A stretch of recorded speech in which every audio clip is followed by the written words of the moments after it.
There's a lot of history going on between series number 2, Echo versus RSG. There were times where RSG managed to stop Echo's win streak. There was also a little skirmish between Karltzy and Demonkite on their social medias. As expected, Echo was very aggressive in the early game. JP was always on the hunt.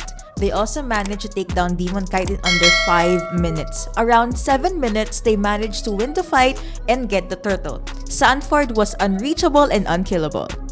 Just when Arcas thought they could get away with what they want, Demonkite swoops in, steals the Lord, and RSG wins the team fight. Karltzy was so low, he was on full lockdown, and he could not capture or focus on anyone from RSG. The Raiders were one objective away from taking the victory, but JP and Sanford happened. With so much control and careful maneuver from Echo, they left RSG dilapidated.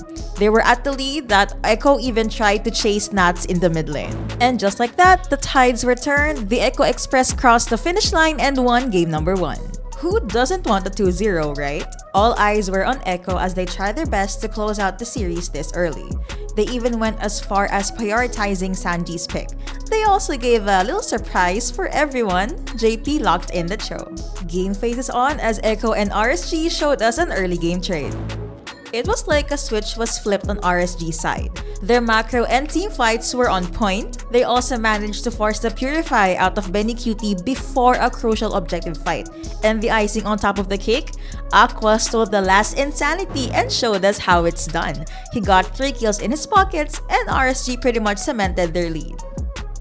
With their lead, RSG decided to hit where it hurts. They initiated one last team fight, and even though Echo tried their best to survive, Kosei's damage was just unbearable. With no one on Echo's side left to pick up the pieces, RSG forces the series to a game number 3. Game number 3, and we're going all in. RSG starts off strong after a beautiful penalty zone from Nats and a turtle take to beat.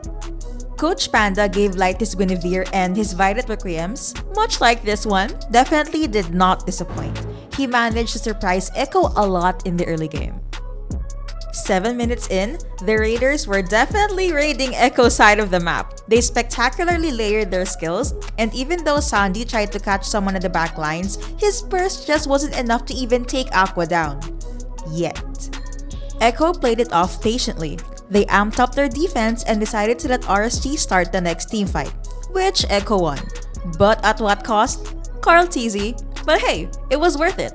A crucial moment for a crucial fight. And they almost picked off Light in the mid lane. They say a lot can happen in the land of Dawn. And this game proves it. 13 minutes in, RSG's turrets were still complete. But at 19 minutes, with Sanford tucked safely behind and Nat's ultimate on cooldown, Echo overwhelmed RSG near the Lord Pit and charged at their opponent's base. Ending the game loud and proud, their win streak is still alive.